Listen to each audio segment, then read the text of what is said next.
Let's see the analysis of Jubilant Foodworks Ltd. After watching this video, you can decide to invest in Jubilant Foodworks or not. So let's start. Let's learn about the company.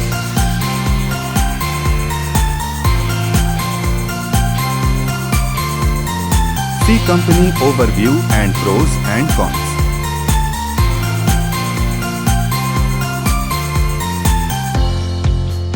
See its quarterly results.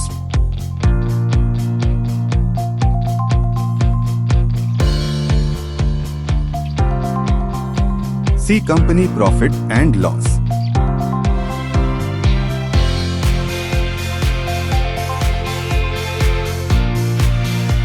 Compounded sales and profit growth. Stock price CAGR.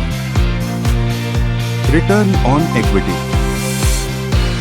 See its balance sheet.